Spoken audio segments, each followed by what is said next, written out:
sea, la idea de esto, al final nosotros vamos construyéndolo y queremos que os sintáis parte de todo ello. No, yo ya soy parte, ya estoy aquí, así que para mí es un placer, de verdad. Muchas gracias. A vosotros.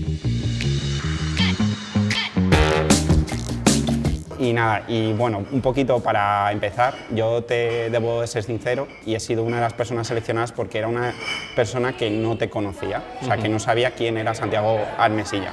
Como muchos de los asistentes que van a venir ahora, Sí.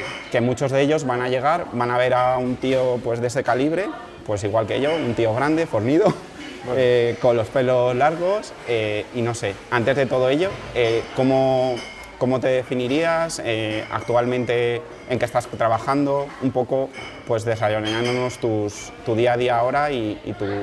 Bueno, pues lo primero, gracias por invitarme y lo más importante es que nací, crecí, envejezco y moriré.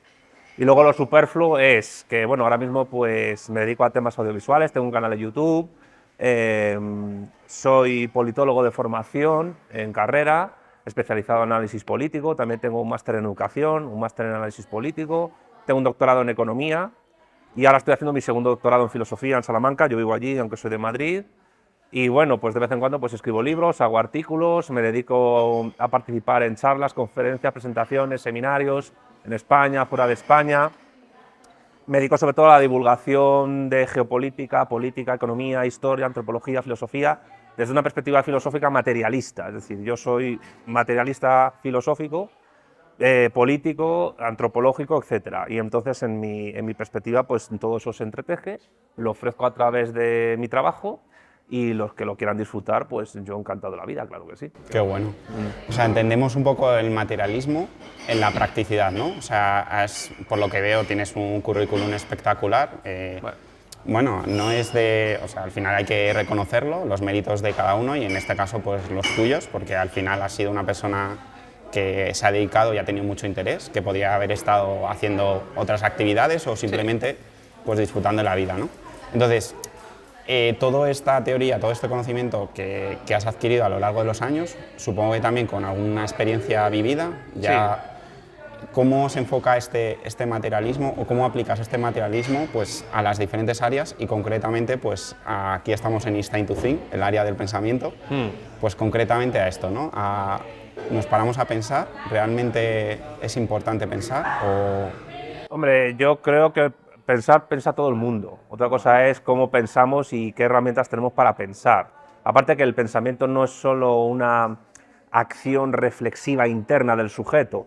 Cuando estamos pensando, estamos mirando a otro, a los ojos, estamos hablando, estamos moviendo las manos, estamos operando, estamos hablando, bien sea internamente o externamente. Pensar es un conjunto de operaciones corpóreas a través de, no nuestro cuerpo, porque yo no soy dueño de mi cuerpo, yo soy mi cuerpo, que es lo que decía Spinoza. Y yo, por tanto, actúo en el mundo ejercitando el pensamiento al mismo tiempo que hago la acción, porque pensar es una forma de actuar, y es imposible actuar sin pensar. Y además el pensamiento, podemos pensar con otros, ante otros, frente a otros, pero en sentido dialéctico, que es la dialéctica es un papel importante del materialismo político, que es lo que yo intento construir, no solo el lenguaje, sino el acto de razonar y de tratar de construir un razonamiento, una idea frente a otros. ¿En qué sentido el pensamiento es dialéctico? Pues que pensar en el fondo es pensar a la contra. Solo cuando estamos pensando contra otra idea podemos construir una que trata de ser superior o más envolvente o que explique más fenómenos que la idea que tenemos enfrente. Eso significa que la construcción del pensamiento es una construcción colaborativa en cierta medida, porque la filosofía es una disciplina que se ha construido durante generaciones, o sea, te estoy hablando desde Platón hasta la actualidad, y todos los filósofos, y luego después las ciencias sociales y las ciencias naturales y la lógica formal, etcétera, pues han construido pensamiento, ideas, conceptos, etcétera, que siempre han sido de manera operatoria. Es decir, en ciencias naturales es imposible pensar sin la acción de un experimento en un laboratorio. En ciencias sociales es imposible construir un pensamiento sin elaborar una teoría que trate de ser lo más explicativa posible de los fenómenos, aunque no necesariamente esa explicación de los fenómenos entiende que los fenómenos simplemente están ahí, hay que describirlos, sino que a lo mejor hay una apariencia de los fenómenos, pero tienes que descubrir la verdad que es sobre ellos, que es el mito de la caverna de Platón, ¿no? Y entonces, ¿qué pasa? Pues que este planteamiento materialista que necesariamente es contrario al espiritualismo, al idealismo, etcétera, pues se trata de aplicar a muchos ámbitos del saber. Vale. Como el que habéis tenido aquí a Pedro Baños, pues a ver, a la geopolítica se aplica mucho, ¿no? A la política, a la historia, a la antropología, a la filosofía, por supuesto, vale, al ámbito de las ciencias naturales, la biología, a la ingeniería incluso, que tú eres ingeniero, al entendimiento de la lógica y las construcciones lógico-formales, vale, que se hacen, que también hay una dialéctica ahí, lo decía Hegel. Entonces, ¿qué es pensar? Pues pensar es una acción que los cuerpos humanos hacen en un ámbito determinado y siempre a la contra de otro tipo de pensamiento, a la contra de la idea, no de la persona que elabora la idea, que eso también es importante. Vale, perfecto. O sea, me he quedado flipando con la definición y, vamos, encaja muy bien con todo el materialismo. Y me surge una contrapregunta, ¿no? Porque al final el pensamiento, claro, es ir en contra de la idea, ¿no? Al final ha tenido que haber un inicio, ¿no? Ha tenido que haber una primera situación, una referencia, un primer momento en el que alguien ha pensado algo en base a algo y lo ha podido transmitir y ha hecho un efecto rebote y se ha ido pasando de generación en generación hasta la sociedad que, no sé si agraciadamente o desgraciadamente, tenemos hoy en día. Y esto es un poco en relación a esa parte en la que, pues, oye, ¿cómo se da explicación al origen, ¿no? Al origen de todo? Revisando un poco tu biografía y pues, diferentes noticias, al final te defines como un cristiano ateo. Me defino como ateo católico. Ateo católico. Ateo es el sustantivo, católico el adjetivo. Vale, eso es, ateo el sustantivo. O sea, yo no creo en Dios, pues soy materialista, yo no creo en Dios, ni tampoco considero que exista ni puede existir. Vale. Pero yo entiendo que por muy materialista que uno sea, y muy ateo que uno sea, uno es una persona biográficamente e histórica y antropológicamente situado en un contexto cultural, histórico, vale, y filosófico determinado. Con lo cual, ¿qué pasa? Que mi forma de ver el mundo está causalmente determinada, por eso mi libertad, como la de cualquier ser humano, siempre está limitada al entorno histórico y el bagaje que tiene. Entonces, pues no se puede entender la forma que yo enfoco el mundo, evidentemente sin Platón ni Aristóteles, pero tampoco se puede entender sin el cristianismo, sin la acción de la Iglesia Católica, sin la Escuela de Salamanca, que yo vivo allí, ni tampoco podemos entender pues, nuestra idiosincrasia cultural como españoles, como hispanos, como iberófonos, como gente que está en la península ibérica, por la historia pues, desde el descubrimiento de América hasta ahora, sin el catolicismo. O sea, yo me llamo Santiago, tengo el nombre de un santo. Yo, aunque sea ateo, pues me gusta la Navidad, celebro la Navidad.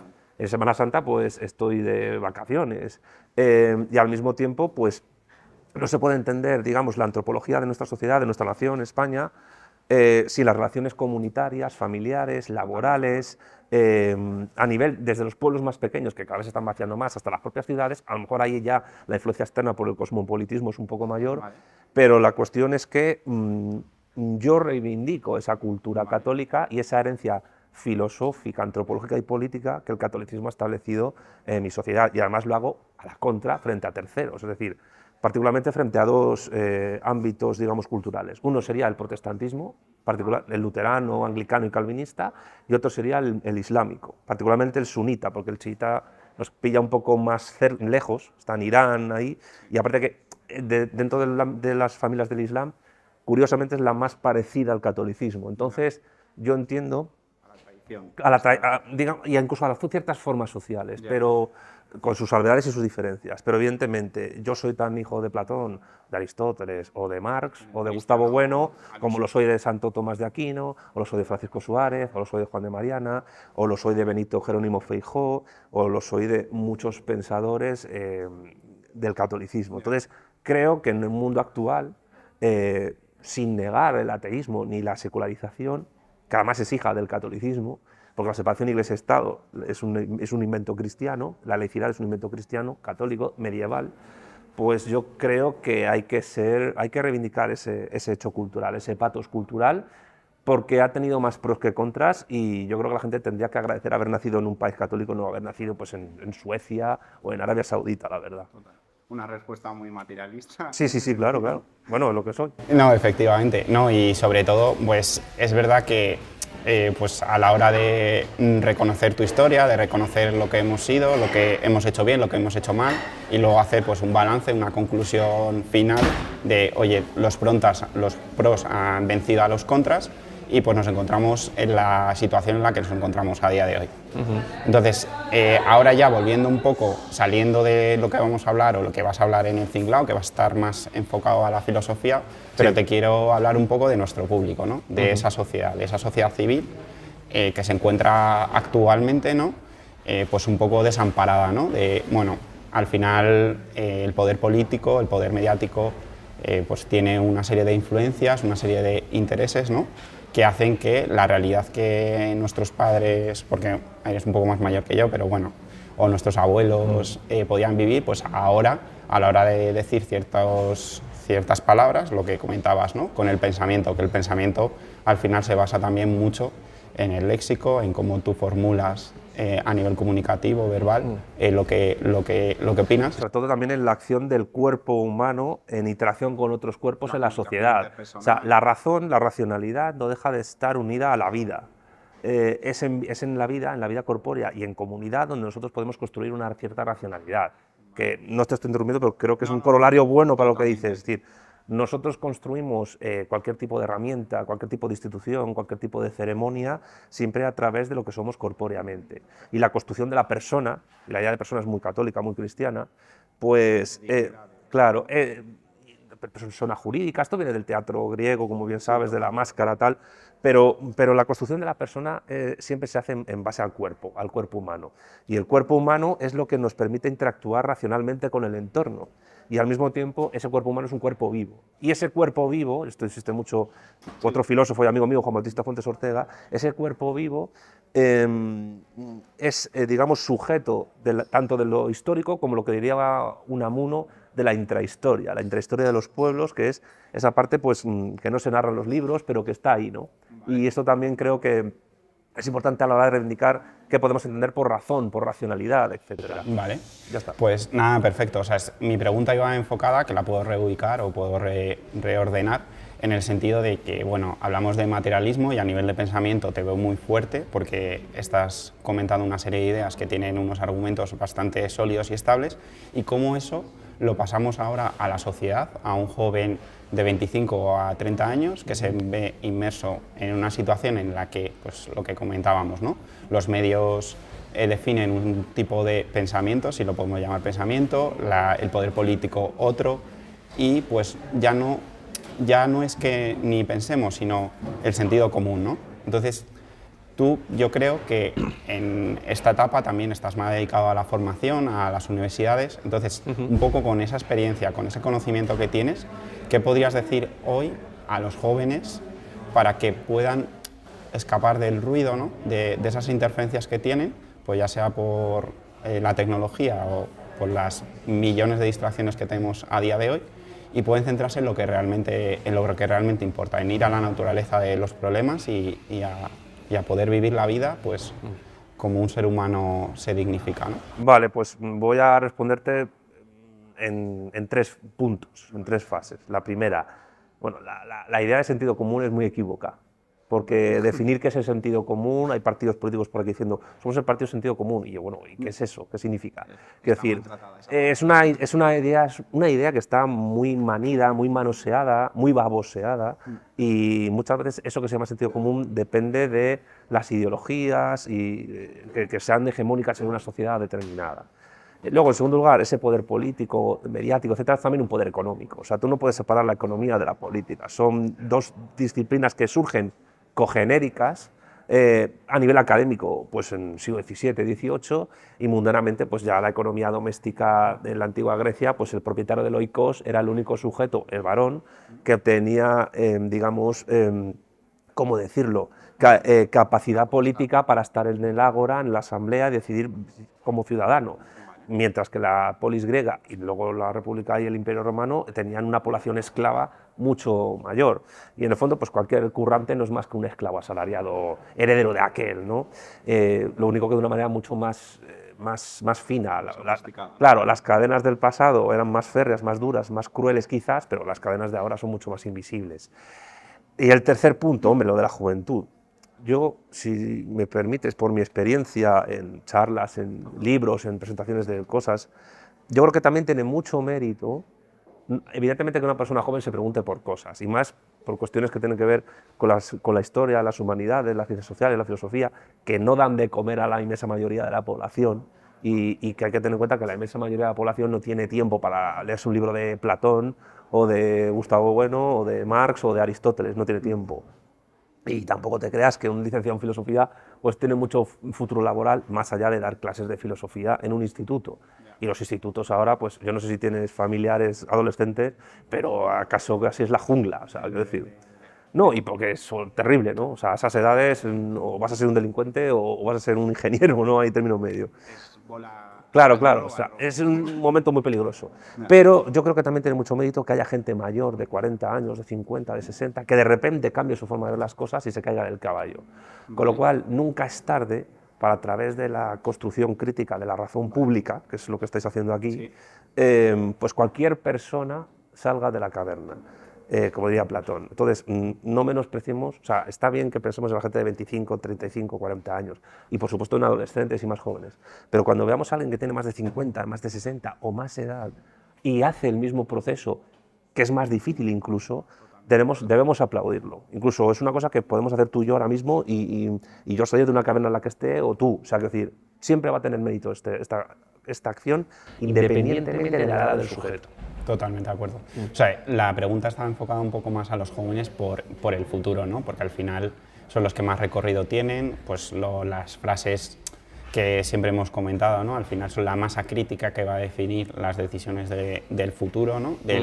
Es la despreocupación, ¿no? Muchas veces de los asuntos, pero ya no porque no interese, sino simplemente porque está completo y repleto de información, y toda esa información pues carece de una veracidad que muchos, que ya no es ni de la persona identificada de un extremo ni de otro, sino pues una persona que tiene pues una tradición, ¿no? Haber nacido en un barrio, haber ido a un colegio o un instituto pues con sus compañeros, habérselo pasado bien, haber estudiado una carrera.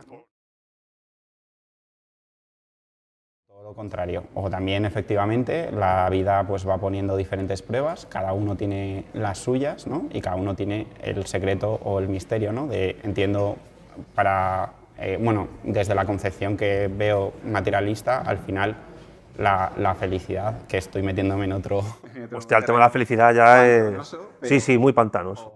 La realización, ¿vale? O el tener esa fricción, ¿no? Esa capacidad de decir, hoy me levanto y me levanto porque merece vivir, ¿no? Hombre, yo creo, no sé quién decía que hay que tener una vida que merezca la pena ser vivida, pero yo no sé si la felicidad en sí, en abstracto, pues debe ser la meta vital de una persona. No tiene por qué, quiero decir. Yo ahora mismo soy una persona muy satisfecha con mi vida, tengo problemas como todo el mundo, pero muchas veces aquello que puede motivar a alguien, casos muy concretos, aquello que puede motivar a alguien para seguir vivo, para luchar, puede ser el dolor y el sufrimiento de algo. Entonces tampoco menospreciemos el dolor y el sufrimiento a la hora de seguir haciendo actividades en la vida, porque incluso desde ese dolor y desde ese sufrimiento puede ser virtuoso y hacer bien a los demás. Entonces, yo creo que la juventud, como se dice que siempre que es el futuro, la gente tiene que entender que nunca ha sido fácil vivir. El mundo nunca está hecho a la medida de nadie, no está hecho ni la medida tuya, ni mía, ni del técnico, ni de la gente que está aquí andando, no está hecho a la medida de nadie y todos tenemos que bregar con lo que podemos. Pero tampoco tiene por qué gustarte esa situación. O sea, es decir, un cierto inconformismo crítico ante lo que te encuentras es muy positivo. La cuestión es cómo lo encauzas, qué fundamento le das a esa crítica, porque, claro, yo veo el recibo de la luz y puedo ser crítico con el recibo de la luz porque me han cobrado de más.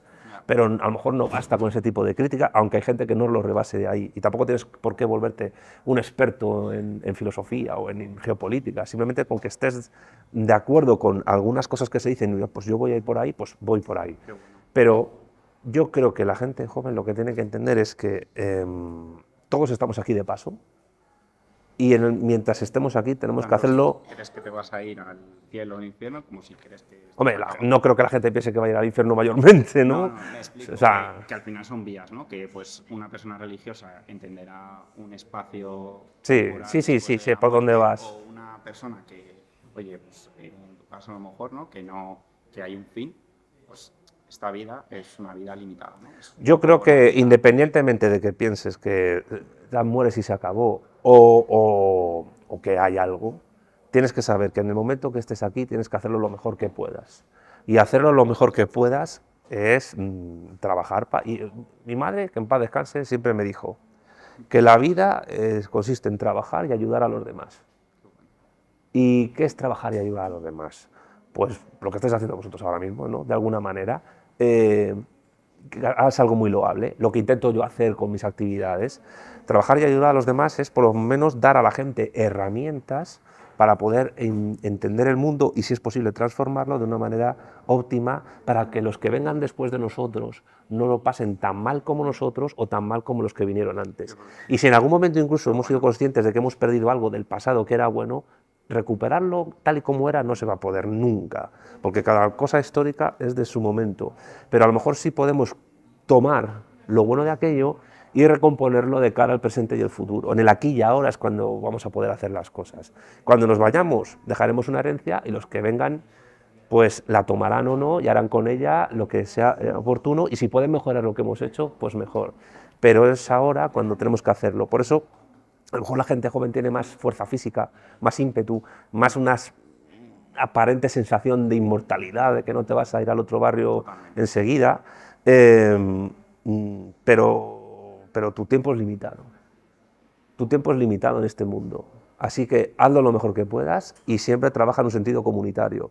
Porque, como dijo un profesor mío, yo fui a un colegio de curas, de los colegios de curas solo salen dos tipos de personas, o ateos o beatos, no hay término medio. Pues él decía que ahora que soy viejo, entiendo esta frase mucho mejor. Él decía, el bien común no es el bien de la mayoría, es el bien de todos y de cada uno. Pues yo creo que es ahí por donde hay que ir. Y si el razonamiento crítico sirve para construir el bien de todos y de cada uno, fenomenal. Qué bueno. Pues tío, brutales estas primeras ideas. Yo creo que has dado un enfoque bastante amplio de lo que piensas. Primero con el materialismo, esa seguridad que tienes a la hora de afrontar tus ideas, ¿no? De comprometerte sobre ellas, y luego ya hemos pasado a esta parte final, ¿no? Que es con lo que más me quedo, ¿no? Es la parte más estoica, más ética, moral, claro. Pues, y la que más te hace pues llegar a la acción, ¿no? Entonces, pues nada, desearte mucha suerte, que tampoco creo que la necesites porque eres un titán. No, yo soy un opaí, como decimos en Salamanca, que me gusta mucho decirlo. Nada, muchas gracias por esto.